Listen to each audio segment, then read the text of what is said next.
Hello everyone. Last time हमने oxidation reduction complete किया था और कुछ एक दो प्रीवियस एक्टिविटी जो हम पढ़ रहे थे वो भी फिर से देखी थी।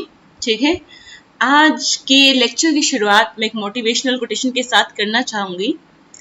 आपने भी सुना होगा, there is no elevator to success, you have to take the stairs. ठीक है, मतलब सक्सेस के लिए कोई एलिवेटर नहीं है, आपको स्टेयर्स लेनी ही पड़ेगी। स्टेयर्स लेने का मतलब क्या है, आपको हार्डवर्क करना ही पड़ेगा। आप कोई शॉर्ट ट्रिक से नहीं कर सकते हो। But still I believe in smart work. Smart work what? Smart work की चीज़ों को पढ़ना कैसे है, करना तो हार्डवर्क ही पड़ेगा। ठीक है, स्मार्ट वर्क विद हार्डवर्क। ठीक है, हार्डवर्क तो करना पड़ेगा, उसका तो कोई मतलब ऑप्शन नहीं है। बट चीज़ों को पढ़ना क्या है, जैसे मैं हर चीज़ को अंडरलाइन करती हूँ, जो वर्थ है याद करने के लिए, वर्थ रीडिंग है, वर्थ मेमोरेबल है, वो चीज़ें मैं अंडरलाइन करती हूँ या मैं उनको पॉइंट्स में लिख रही हूँ। ठीक है, तो चीज़ों को समझते हुए याद करते हुए हमें चलना है। अच्छा, ऑक्सीडेशन की मैंने लास्ट टाइम आपको एक डेफिनेशन बताई थी बड़ी सिंपल सी, कि एडिशन ऑफ ऑक्सीजन क्या होता है, ऑक्सीडेशन, और एडिशन ऑफ हाइड्रोजन क्या होता है, रिमूवल। ठीक है, ऑक्सीडेशन को हम बहुत से टर्म्स में पढ़ सकते हैं, वैसे there are so many terms, but जो आपके लिए है वो यही है, सिंपल सी टर्म्स हमको पढ़नी है। अभी जो मैंने सामने स्क्रीन पर आपको लिखा हुआ दिख रहा होगा, ऑक्सीडेशन को मैंने दो टर्म में डिफाइन किया है। ऑक्सीडेशन जो है कि गेन ऑफ ऑक्सीजन भी है, and oxidation is loss of hydrogen. अगर हाइड्रोजन का लॉस हो रहा है या ऑक्सीजन का गेन हो रहा है, दोनों में से भी अगर कोई भी चीज हो रही है ना, कोई एक चीज हो रही है ना, इट मीन्स कि आपका जो वो सब्सटेंस है, जो केमिकल कंपाउंड है, वो ऑक्सीडाइज हो रहा है। ठीक है, और रिडक्शन क्या है? रिडक्शन है आपका गेन ऑफ हाइड्रोजन और लॉस ऑफ ऑक्सीजन। उल्टा है, जो ऑक्सीडेशन में आपने देखा ना, ऑक्सीडेशन का उल्टा। ऑक्सीडेशन में क्या था? Gain of oxygen. रिडक्शन में क्या है? Loss of oxygen. ठीक है, ऑक्सीडेशन में क्या था? Loss of hydrogen. रिडक्शन में क्या है? Gain of hydrogen. ठीक है, ये जो दो चीजें हैं आपने बहुत बेहतर तरीके से एकदम दिमाग में बिठा लेनी है कि हमको ये याद होनी ही चाहिए। ठीक है, नाउ ये जो मैंने क्वेश्चन आपको बताई थी, बहुत 2-3 स्टूडेंट्स ने हार्डली रिप्लाई किया था, and I am happy for दोस्त जिन्होंने रिप्लाई किया और अनहैप्पी फॉर दोस्त जिन्होंने नहीं किया। ठीक है, क्लियर? तो आई थिंक हम सबको क्लास में पार्टिसिपेट करना है, हम सब इस क्लास का हिस्सा है। ठीक है, तो मैंने पूछा था कि 1.31 एंड 1.32 में किसका ऑक्सीडेशन हुआ है और किसका रिडक्शन हुआ है। ठीक है, तो अब यहाँ पे देखिए 1.31 जो इक्वेशन है आपकी, वो क्या कह रही है कि zinc oxide plus carbon will give you zinc plus carbon monoxide. ठीक है, तो जिंक ऑक्साइड किस में चेंज हो रहा है? जिंक में, है ना। यहाँ पर इसके पास ऑक्सीजन था, यहाँ पर इसके पास ऑक्सीजन नहीं है। ठीक है, तो मतलब जिंक ऑक्साइड ने ऑक्सीजन को रिमूव किया है या उसे छोड़ दिया है, या फिर आप कहेंगे कि यहाँ पर लॉस ऑफ ऑक्सीजन हुआ है। जिंक ऑक्साइड में लॉस ऑफ ऑक्सीजन हुआ है। तो लॉस ऑफ ऑक्सीजन मतलब क्या था? देखो, लॉस ऑफ ऑक्सीजन क्या है? रिडक्शन, है ना। तो मतलब जिंक ऑक्साइड का क्या हुआ है? रिडक्शन हुआ है। Now come to the carbon. Carbon किस में चेंज हो गया है? कार्बन चेंज हो गया है कार्बन मोनोऑक्साइड में। ठीक है, यहाँ पर ये कार्बन अकेला था, यहाँ पर इसके साथ ऑक्सीजन ऐड हो गया है, तो ये गेन ऑफ ऑक्सीजन है। तो gain of oxygen is your oxidation. तो कार्बन का हुआ है ऑक्सीडेशन और जिंक ऑक्साइड का हुआ है रिडक्शन। ये सबसे इजी चीजें हैं, ये किसी भी सब्सटेंस को ऑक्सीडाइज और रिड्यूस आइडेंटिफाई करना, एंड ये इंपॉर्टेंट भी है एग्जामिनेशन पॉइंट ऑफ व्यू से। ओके, ये सभी बच्चों को आना चाहिए। Okay, now come to the next equation 1.32 MnO2 manganese oxide plus 4HCl will give you MnCl2 manganese chloride plus 2H2O plus Cl2। ठीक है, अब यहाँ पर भी क्या है? सिंपल ऑक्सीजन और हाइड्रोजन के टर्म में देखो, और कुछ नहीं देखना है, ऑक्सीजन और हाइड्रोजन के टर्म में देखो। यहाँ पे MnO2 था ना, यहाँ पर क्या हो गया? MnCl2 हो गया है ना। MnCl2 मतलब ऑक्सीजन यहाँ पर नहीं रहा है ना, नहीं रहा ना। अभी दूसरे को भी देख लेते हैं। HCl था, HCl जो बन गया भाई, ये H2O बन गया और क्लोरीन बाहर निकल चुकी है। Cl2 गैस की फॉर्म में बाहर निकल गई है, और HCl का क्या बना है? H2O। HCl का H2O कैसे बन सकता है? जब HCl क्या करेगा? ऑक्सीजन से रिएक्ट करेगा, है ना, तभी तो पानी बनेगा। हाइड्रोजन का ऑक्सीजन से मिलन जरूरी है ना पानी बनने के लिए, तो इसको ऑक्सीजन किसने दिया होगा, HCl को इस रिएक्शन में। और कौन है जिसके पास ऑक्सीजन है, MnO2 है ना। तो MnO2 ने HCl को क्या दिया है, ऑक्सीजन दिया है। तो MnO2 ने अपनी ऑक्सीजन को रिमूव किया है या उसने ऑक्सीजन का लॉस किया है, उसके MnO2 से ऑक्सीजन का लॉस हुआ है। तो लॉस ऑफ ऑक्सीजन हुआ है तो रिडक्शन, तो MnO2 का हो गया है रिडक्शन। जबकि HCl जो पानी में चेंज हो गया है, देखो वाटर में चेंज हो गया HCl, इसने ऑक्सीजन को गेन किया है, तो HCl का हुआ है ऑक्सीडेशन। ठीक है, तो ये आपका था oxidation and reduction. I hope कि ऑक्सीडेशन एंड रिडक्शन में कोई डाउट नहीं होगा। Now come to the next topic. हाँ, ये जो हम एक्टिविटी रिकॉल कर लेते हैं एक बार 1.1। हमने याद है चैप्टर की स्टार्टिंग में मैंने एक आपको एक्टिविटी बताई थी, मैग्नीशियम रिबन की बर्निंग, है ना, कि हम उसको मैंने बताया था सैंड पेपर से क्लीन करते हैं, देन बर्न करते हैं, तब एक डेजलिंग फ्लेम आती है एंड लास्ट में हमें व्हाइट ऐश मिलती है, वो रिबन जो है जल जाता है। कंबशन जब हमने रिएक्शन पढ़ी थी, है ना, क्लियर। अब क्या मैग्नीशियम का जलना, अगर आपको मैंने उसमें केमिकल इक्वेशन भी बताई है, मैग्नीशियम का कंबशन में जब होता है तो मैग्नीशियम ऑक्सीजन के साथ रिएक्ट करके मैग्नीशियम ऑक्साइड बना लेता है। क्या ये ऑक्सीडेशन रिएक्शन है, क्या ये रिडक्शन है, क्या ये रिडॉक्स है? तो क्या आप मुझे ये अभी लेक्चर खत्म होने के बाद मैसेज करेंगे ग्रुप में सभी बच्चे कि मैग्नीशियम ऑक्साइड, ठीक है, जो बना है मैग्नीशियम रिबन के बर्निंग के बाद, ठीक है, ये जो रिएक्शन हुई है मैग्नीशियम की burning in the presence of oxygen and it leads to the formation of magnesium oxide. तो ये किस टाइप की रिएक्शन है, ऑक्सीडेशन है, रिडक्शन है या फिर रिडॉक्स है? Okay, clear. नाउ कोरिजन क्या होता है? Corrosion is very simple terms में अगर हम आपको बताएं तो जनरली जब भी आपकी मेटल है ना, जो आपकी प्योर मेटल है, व्हेनेवर वो आप एटमॉस्फेयर में उसको एक्सपोज करते हो, मतलब पहले मान लो एटमॉस्फेयर के कांटेक्ट में नहीं थी, अभी सपोज करो एटमॉस्फेयर या ऐसी किसी चीज के कांटेक्ट में आ जाती है जिससे वो केमिकली रिएक्ट कर जाए, आपकी मेटल रिएक्ट कर जाए, ठीक है। हो सकता है वो ऑक्सीजन से रिएक्ट कर जाए, हो सकता है वो क्लोरीन से कर जाए, हो सकता है वो हाइड्रोक्साइड से रिएक्ट कर जाए, है ना, क्या हो सकता है ना। तब उससे क्या होगा, तो आपकी मेटल जब रिएक्ट कर जाएगी, मान लो मेटल ऑक्सीजन से रिएक्ट कर रही है, ठीक है, तो मेटल किस में चेंज हो जाएगी, मेटल ऑक्साइड में, है ना। मेटल ऑक्सीजन के साथ रिएक्ट करके, हमने पढ़ा ना अभी मैग्नीशियम रिबन की बर्निंग में भी ये पढ़ा हमने, मैग्नीशियम आपकी क्या है, मेटल है ना, मेटल ऑक्सीजन के साथ रिएक्ट करके मेटल ऑक्साइड बनाते हैं, है ना, क्लियर। तो जो मेटल है वो मेटल ऑक्साइड में चेंज हो गया है, ठीक है। अब सारी मेटल की तो रिएक्शन नहीं होती, कुछ एक मेटल रिएक्ट कर जाती है, बाकी मेटल एज इट इज पड़ी रहती है, ठीक है। मतलब जितनी ऑक्सीजन होगी ना उतनी मेटल रिएक्ट करेगी, ठीक है, क्लियर। अब जो मेटल रिएक्ट कर गई है, जो मतलब मेटल ऑक्साइड बन गई है, जो मेटल ऑक्साइड बन गया है ना, वो मेटल नहीं रहा है, वो जो नया सब्सटेंस बना है ना रिएक्ट करके मेटल ऑक्साइड, वो डिफरेंट है मेटल से, ठीक है। तो मान लो पहले आपके पास 100 ग्राम मेटल थी, है ना, सपोज करो 100 ग्राम मेटल थी, 10 ग्राम मेटल ने क्या किया, 100 में से 10 ग्राम मेटल जो आपकी ऑक्सीजन से रिएक्ट करके मेटल ऑक्साइड बना लिया है।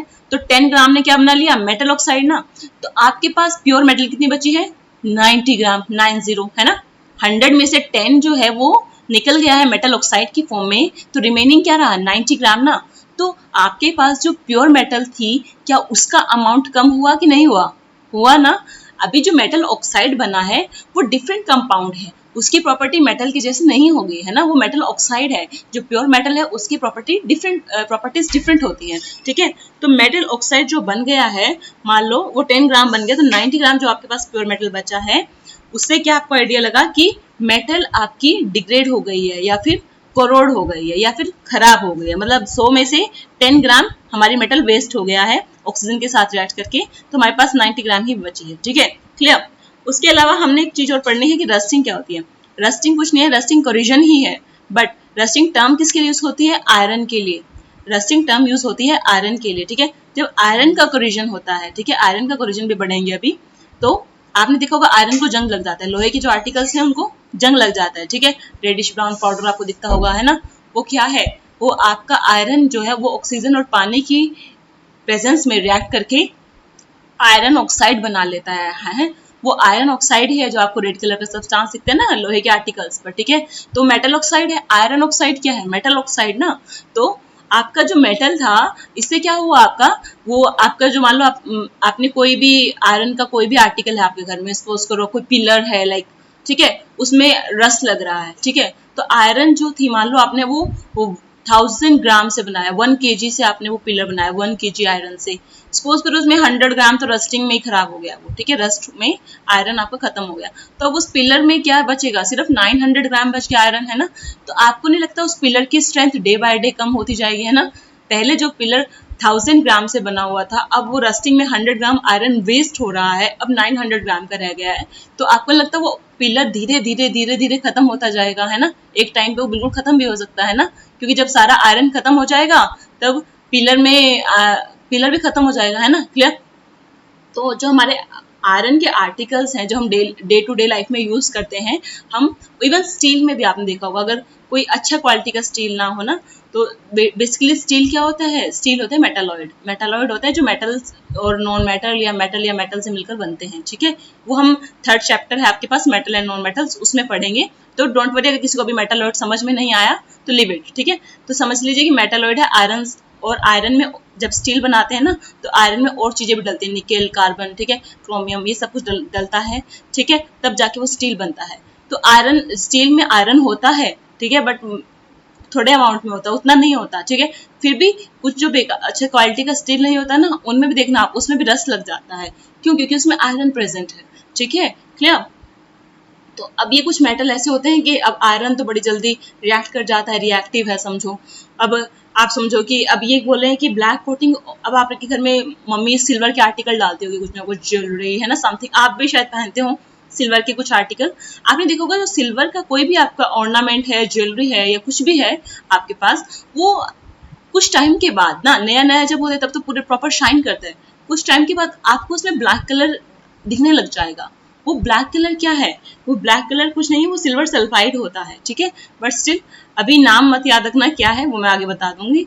फिर सिमिलरली आपके घर में कॉपर के वेसल्स होंगे, है ना, कॉपर के वेसल्स आपने देखे होंगे घर में, है ना, पानी पीते हैं ना हम कॉपर में रख के। तो आप देखना पुराने हो, मतलब पुराने कॉपर के वेसल्स हो, आपने मतलब छेड़ा नहीं, आपने ना रख दिया उठा के उसको कहीं पे, मत छेड़ो उसे 3-4 महीने, 5-6 महीने, ठीक है। फिर उसको निकाल के देखना, वो ना ग्रीन कलर के आपको उसमें पैचेस दिखेंगे, ठीक है, उस कॉपर के आर्टिकल पर ग्रीन कलर के पैचेस दिखेंगे, ठीक है। वो क्या है, वो कॉपर का कोरिशन है, ठीक है, कॉपर करोड हो रहा है, ठीक है। जैसे आयरन की रस्टिंग हो रही थी वैसे ही कॉपर का भी क्या हो रहा है, कोरिशन हो रहा है। रस्टिंग कुछ नहीं है, रस्टिंग कोरिशन ही है, बस आयरन के लिए हमने नाम अलग दे दिया, ठीक है।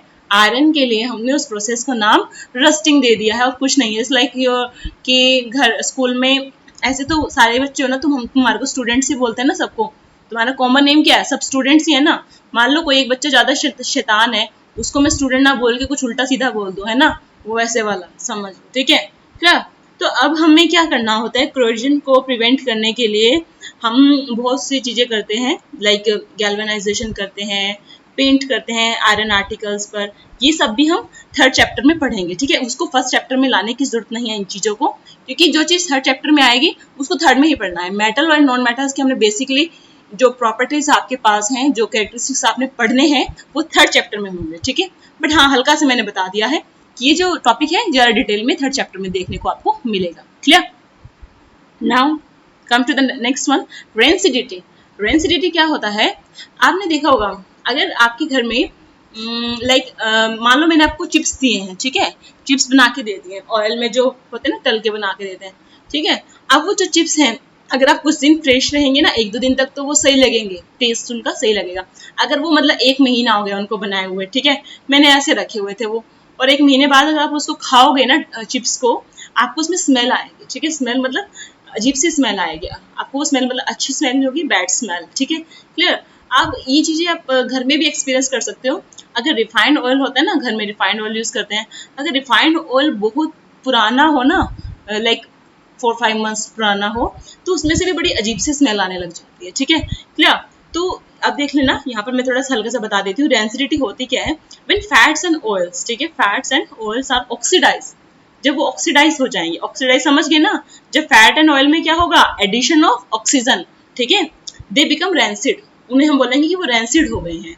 और उनकी जो स्मेल और जो उनका टेस्ट है वो भी बदल जाता है, ठीक है। जो पहले जैसा ना स्मेल रहती है ना पहले जैसा टेस्ट रहता है, टेस्ट भी बड़ा गंदा सा आता है और स्मेल भी बड़ी उसमें गंदी सी आती है, ठीक है, क्लियर। तो अब क्या हो गया कि उसका ऑक्सीडेशन हो गया तो वो चीज खराब हो गई है, ठीक है। जो आपका फैट एंड ऑयल था वो खराब हो गया है। अब हम क्या करते हैं कि हम जनरली चीजों को ऑक्सीडेशन से बचाने के लिए, क्योंकि अब ऐसा तो नहीं होता ना कि हमने कोई खाने का जैसे कोई ऐसी चीज है जिसमें फैट एंड ऑयल है, अब समटाइम्स हमको स्टोर भी करनी पड़ती हैं चीजें, है ना, फ्यूचर पर्पस के लिए, है ना, क्लियर। तो ऐसे पर्पस में हम क्या करेंगे जहां पर हमें अपना जो फूड है वो स्टोर करना हो, हम उसमें एंटीऑक्सीडेंट्स डालेंगे। क्या डालेंगे? एंटीऑक्सीडेंट्स। एंटीऑक्सीडेंट्स क्या होते हैं? एंटीऑक्सीडेंट्स वो सब्सटेंस होते हैं जो ऑक्सीडेशन को कंट्रोल करते हैं, ठीक है। अब इससे एग्जांपल मत पूछना क्योंकि दे आर बिग केमिकल्स, ठीक है, उनके नाम भी तुम्हारे मतलब पूरे 10th स्टैंडर्ड में आपको याद नहीं होने वाले, ठीक है, ना ही वो आपके सिलेबस में है कि एंटीऑक्सीडेंट्स कौन कौन से आपके होते हैं, ठीक है। स्टिल मैं आपको बता दूं विटामिन सी जो होता है ना जनरली वो एक बहुत बढ़िया बहुत अच्छा एंटीऑक्सीडेंट होता है, ठीक है, क्लियर। उसके बाद एंटीऑक्सीडेंट्स जो ऐड किए जाते हैं, देयर सो मेनी एंटीऑक्सीडेंट्स, ठीक है, डिपेंड करता है ऑयल पर, फैट पर कौन सा एंटीऑक्सीडेंट यूज होगा, ठीक है, तो उनको ऐड कर देते हैं। वो क्या करते हैं एंटीऑक्सीडेंट? वो उस सब्सटेंस का, उस फूड का ऑक्सीडेशन होने से रोकेंगे, प्रिवेंट करेंगे ऑक्सीडेशन को, ठीक है, क्लियर। तभी उनका नाम क्या है? एंटीऑक्सीडेंट। जो ऑक्सीडेशन को रोके वो क्या है? एंटीऑक्सीडेंट है, क्लियर। तो और हम और क्या कर सकते हैं? हम जनरली आपने देखा होगा अगर खाना जो है, खाने की चीजें हैं, उन्हें एयर टाइट कंटेनर में डालो। एयर टाइट समझते हो ना, जिनका ढक्कन एकदम टाइट होता है, इसमें एयर क्रॉस ना करे। एयर क्रॉस नहीं करेगी तो क्या होगा? ऑक्सीजन भी डब्बे के अंदर नहीं आएगी। जब ऑक्सीजन डब्बे के अंदर नहीं आएगी तो जो आपके फूड है, जो आपको जो भी आपने स्टॉक किया है उसका ऑक्सीडेशन नहीं होगा, ठीक है, या फिर थोड़ी उसका ऑक्सीडेशन स्लो हो जाएगा क्योंकि ज्यादा ऑक्सीजन डब्बे के अंदर नहीं आ पा रही है, क्योंकि डब्बा जो है वो एयर टाइट कंटेनर है, ठीक है, क्लियर। उससे क्या होगा? आपका जो खाने की चीज है वो लंबे समय तक चल जाएगी, खराब नहीं होगी, ओके। अब आपने देखा होगा आप चिप्स खाते हो, है ना, ये तो आपने छोटी क्लासेस में भी पढ़ा है, जिससे भी कुछ भी लेस है, कुरकुरे है ना, उनके अंदर हमेशा गैस मतलब फ्लश की होती है ना, बैग के अंदर गैस, कोई गैस फ्लश की होती है, आप देखना उसके अंदर कुछ गैस भरी होती है, ठीक है। तो वो कौन सी गैस है और वो क्यों डाली गई है ये सबको पता होता है आई थिंक आज की डेट में, है ना। वो कौन सी गैस है? नाइट्रोजन गैस, ठीक है। नाइट्रोजन गैस हम उसके अंदर भर देते हैं, पैकेट की जब पैकिंग करते हैं ना तो पैकेट के अंदर हम क्या भर देते हैं? नाइट्रोजन गैस भर देते हैं। इससे क्या होगा नाइट्रोजन गैस भरने से? एक तो पहली बात, उस पैकेट के अंदर सिर्फ नाइट्रोजन रहेगी, है ना, नाइट्रोजन रहने से वो उस सब्सटेंस को ऑक्सीडाइज होने से प्रिवेंट करेगा, है ना, जाहिर सी बात है, ओके। अगर उसके अंदर ऑक्सीजन हुई तो ऑक्सीडेशन हो जाएगा ना, क्लियर। अब आप हमें एक क्वेश्चन का आंसर बताएं कि जब why does the colour of copper sulphate solution change. एक मिनट, इससे पहले मैं एक चीज बता दूं, सॉरी यहाँ पर मैं एक चीज बता दूं, ये मैंने डेफिनेशन कुछ ऐड की है यहाँ पर खुद से कि आप इसको नोट डाउन कर सकते हैं। वेट, ये इधर को कहाँ जाएगा? एक मिनट, ये रही, ओके। तो ये जो डेफिनेशन है वो क्या कहती है कि कोरिजन की मैंने बता रखी, corrosion is when a refined metal is naturally converted to a more stable form, ठीक है। कोई रिफाइंड मेटल्स, प्योर मेटल जो मतलब इसमें इम्प्योरिटीज नहीं है, from such as oxide, oxide में चेंज हो जाए, हाइड्रोक्साइड में चेंज हो जाए या सल्फाइड में, ठीक है। This lead to deterioration of the material, ठीक है। इसे हम क्या कहेंगे? मेटल का डिटोरेशन हो रहा है, ठीक है, मेटल खराब हो रही है, ठीक है। अब ये तो हो गया कोरिजन की डेफिनेशन, ठीक है। अब यहाँ पर हमने लिखा है रस्टिंग, ये हमारा रस्टिंग है, ये हमारा रस्टिंग नीचे वाला जहाँ पे मेरा एरो है। The most common type of iron corrosion, iron corrosion क्या है? आयरन रस्टिंग है, ठीक है। Occurs when it expose to oxygen and the presence of water, ठीक है। अगर आप आयरन के किसी भी आर्टिकल को एक्सपोज करो ऑक्सीजन की प्रेजेंस में और वाटर की प्रेजेंस में, तो जिससे क्या होगा? आपको एक रेड आयरन ऑक्साइड, जो जंग होता है उसका रंग कैसा होता है? रेड कलर का होता है ना, red iron oxide, commonly called rust, ये बन जाता है, ठीक है। Rust can also effect iron alloys, ठीक है, आयरन के जो एलॉयज, अरे मैंने मेटालॉइड बोल दिया ऊपर, हाँ एलॉयज बोलते हैं उन्हें, जो मेटल और मेटल से मिलकर बनते हैं और मेटल और नॉन मेटल से मिलकर बनते हैं, ठीक है। मेरे मुंह से गलती से मेटालॉइड निकल गया, दे आर एलॉयज, ठीक है, क्लियर। स्टील है जैसे, इनको भी वो अफेक्ट करता है, जैसे मैंने आपको भी बताया था ऊपर। The rusting of iron can also occur when iron reacts with chloride in an oxygen deprived environment. Deprived मतलब कमी होना, किसी चीज की कमी होना, स्कैरसिटी होना, ठीक है। तो ऐसे एनवायरमेंट में जहां पर ऑक्सीजन कम है और क्लोरीन है, वहां पे क्लोराइड है, तो क्लोरीन से वो भी रिएक्ट कर जाता है आपका आयरन, ठीक है। तब उस केस में आयरन क्या बना लेता है, ग्रीन कलर का रस्ट बनाएगा। ग्रीन कलर का रस्ट क्या होता है, FeCl3, ferric chloride. FeCl3 is ferric chloride is called green rust, ठीक है। Which is other type of corrosion, वो भी क्या है कोरिजन, मैंने बताया था ना, चाहे आपका सब्सटेंस क्लोरीन से रिएक्ट करे, चाहे हाइड्रोक्साइड से, चाहे ऑक्सीजन से, चाहे सल्फाइड से, मतलब एनवायरनमेंट में जो गैसेज है, जो आयंस प्रेजेंट्स हैं, उनसे रिएक्ट करे और कुछ और सब्सटेंस बना ले आपका मेटल, उससे क्या कहते हैं हम, उसे हम कोरिजन कहते हैं, ठीक है। ओके, समझ में आ गया। अब यहाँ पर ये चीज हमने बता दी, आप ये दोनों पॉइंट्स लिख लेना, कोरिजन का भी और ये रस्टिंग के बारे में भी लिख लेना, इसलिए मैंने यहाँ पे ऐड किया है ताकि आप लोग लिख सको, और इससे कोई पर्पस नहीं था। अब देखो क्वेश्चन नंबर 1 कि कॉपर सल्फेट का जो कलर है वो चेंज क्यों हो जाता है जब आप आयरन नेल इसके अंदर डिप करते हो। हमने ये एक्टिविटी करी थी ना ऊपर, कौन सी रिएक्शंस में, डिस्प्लेसमेंट रिएक्शन जब हमने पढ़ी थी तब हमने ये एक्टिविटी करी थी कि अगर आप कॉपर सल्फेट के सॉल्यूशन में आयरन नेल डाल दें तो आप क्या देखोगे कि जो कॉपर सल्फेट का कलर है वो फेड हो जाता है, ठीक है, फेड हो जाता है, फिर डिसअपियर होगा, ठीक है। ऐसा क्यों हुआ, क्योंकि iron being a more reactive metal will displace copper from its salt. कौन सा साल्ट, कॉपर सल्फेट। तो आयरन क्या करेगी, ज्यादा रिएक्टिव होने के नाते कॉपर सल्फेट से कॉपर को डिस्प्लेस कर देगी और क्या बना लेगी, आयरन सल्फेट बना लेगी। कलर देख लेना क्या है आयरन सल्फेट का, ब्लू कलर तो डिसअपियर हो जाएगा, आयरन सल्फेट का कलर देख लेना क्या है, वो कलर उसमें आ जाएगा, ठीक है, clear. Give an example of double displacement reaction other than one given in activity 1.10. There are so many examples I have told you है ना, you can give HCl plus NaOH will give you NaCl plus H2O, ठीक है, okay. हमने पढ़ा था ना neutralisation reaction, उसका example दे देना। Identify the substance that are oxidise, और ये भी बताना है कि कौन रिड्यूस हुए। इनमें से ये जो दो रिएक्शंस दी हैं आपको, इक्वेशंस दी हैं, ये बताना है कि इनमें कौन ऑक्सीडाइज हुआ है और कौन रिड्यूस हुआ है। जो सोडियम है वो ऑक्सीजन के साथ रिएक्ट करके सोडियम ऑक्साइड बना रहा है, कॉपर ऑक्साइड पानी के साथ रिएक्ट करके कॉपर प्लस पानी बना रहा है, ठीक है, पानी के साथ नहीं सॉरी हाइड्रोजन के साथ रिएक्ट करके कॉपर प्लस पानी बना रहा है। तो पहली इक्वेशन देखिए, sodium plus O2 simple reaction है, सोडियम की ऑक्सीजन से रिएक्शन हुई और ऑक्सीजन जो है वो सोडियम में जाके ऐड हो गया, तभी क्या बना है, सोडियम ऑक्साइड बना है, ठीक है, ठीक है। तो इसका मतलब सोडियम का क्या हुआ है, सोडियम का हुआ है ऑक्सीडेशन, सोडियम का हुआ है ऑक्सीडेशन। सिमिलरली सेकंड रिएक्शन में देखिए कॉपर ऑक्साइड, कॉपर ऑक्साइड किसमें चेंज हो गया है, कॉपर में। तो यहाँ पर इसके पास ऑक्सीजन है, यहाँ पर इसके पास ऑक्सीजन नहीं है, तो मतलब ऑक्सीजन यहाँ पर इससे निकल गई है ना। रिमूवल ऑफ ऑक्सीजन क्या है, रिमूवल ऑफ ऑक्सीजन है रिडक्शन, तो कॉपर ऑक्साइड का क्या हुआ है, रिडक्शन। वेराज जो हाइड्रोजन गैस है, हाइड्रोजन गैस किस में चेंज हो गई है, H2O में, मतलब H2 में ऑक्सीजन का एडिशन हुआ है, तभी तो H2 का क्या बन गया है, H2O। तो हाइड्रोजन गैस का हुआ है ऑक्सीडेशन, ठीक है, क्लियर, समझ में आ गया, is it clear to all of you. तो आपको अगर इसमें कोई भी डाउट है तो आप बता देना मुझे। उसमें कलर चेक कर लेना, आयरन सल्फेट जब बनेगा क्या कलर आता है, कलरलेस है या ग्रीन है, एक बार देख लेना, मुझे कलर याद नहीं आ रहा अभी, ठीक है, ओके।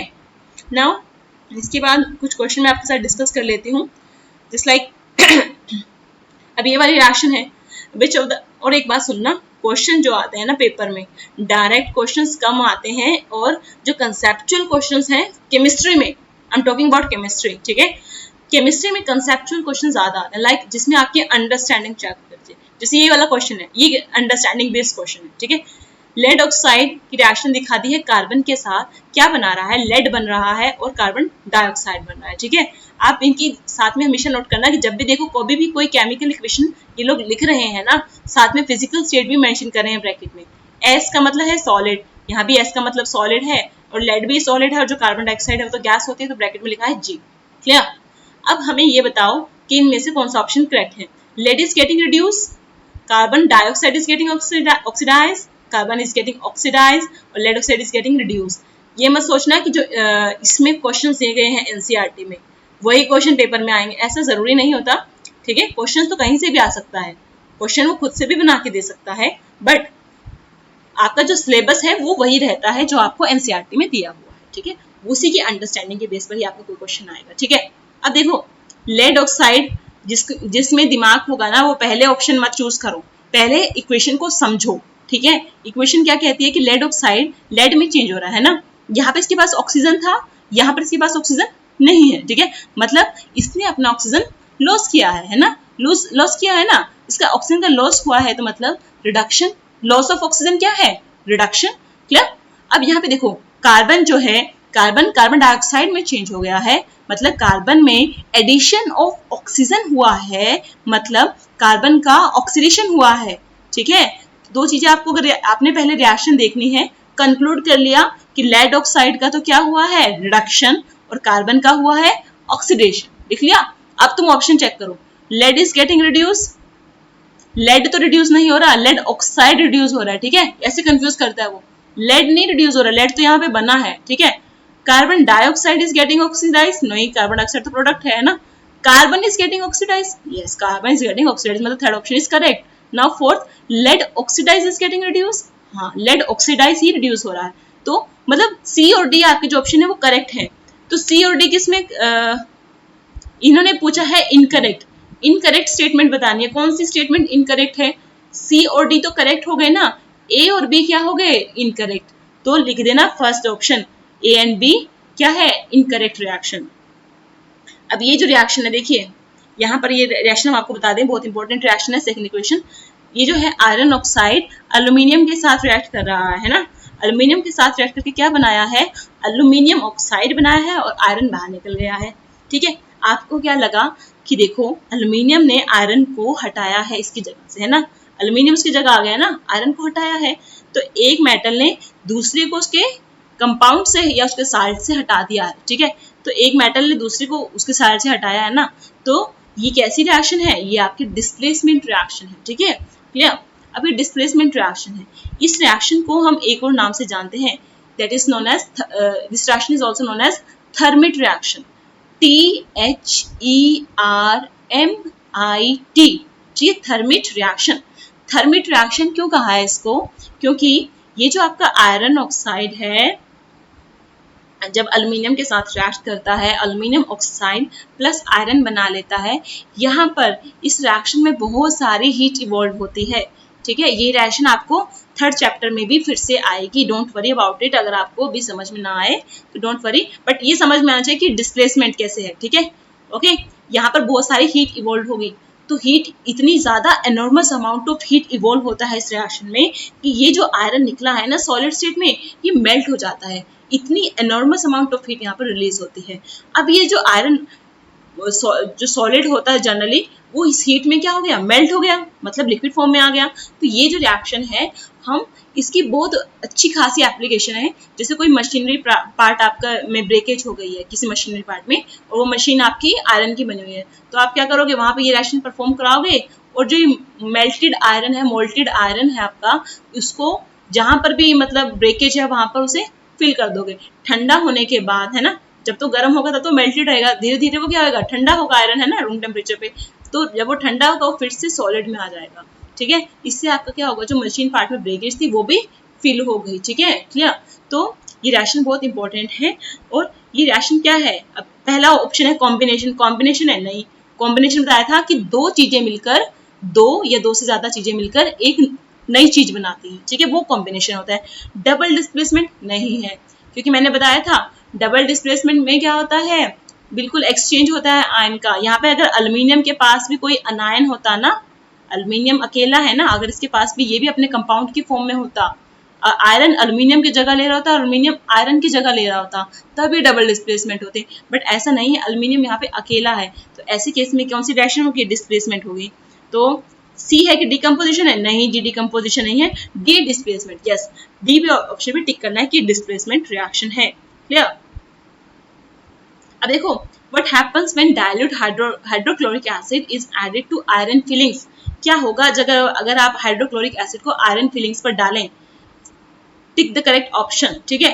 अब देखो हाइड्रोक्लोरिक एसिड है और आयरन है। मेटल की जब भी एसिड के साथ रिएक्शन होती है, हमेशा याद रखना, मेटल की जब भी एसिड के साथ रिएक्शन होगी, एक तो साल्ट बनता है, साथ में बनेगी हाइड्रोजन गैस, ठीक है, clear. Hydrogen gas will definitely produce in this reaction.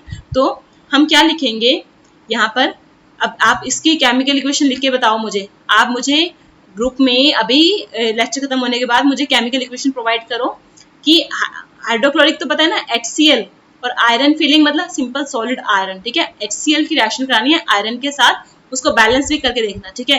क्या बनेगा, आयरन क्लोराइड बनेगा। Iron chloride is your FeCl3, FeCl3 is your iron chloride. साथ में क्या बनेगा, हाइड्रोजन गैस बनेगी H2, ठीक है, क्लियर। अब मुझे इसकी आप बैलेंस केमिकल इक्वेशन अभी मुझे ग्रुप में दिखाएं, ठीक है। तो बाकी सब कुछ हम नेक्स्ट लेक्चर में करेंगे, आज के लिए इतना ही।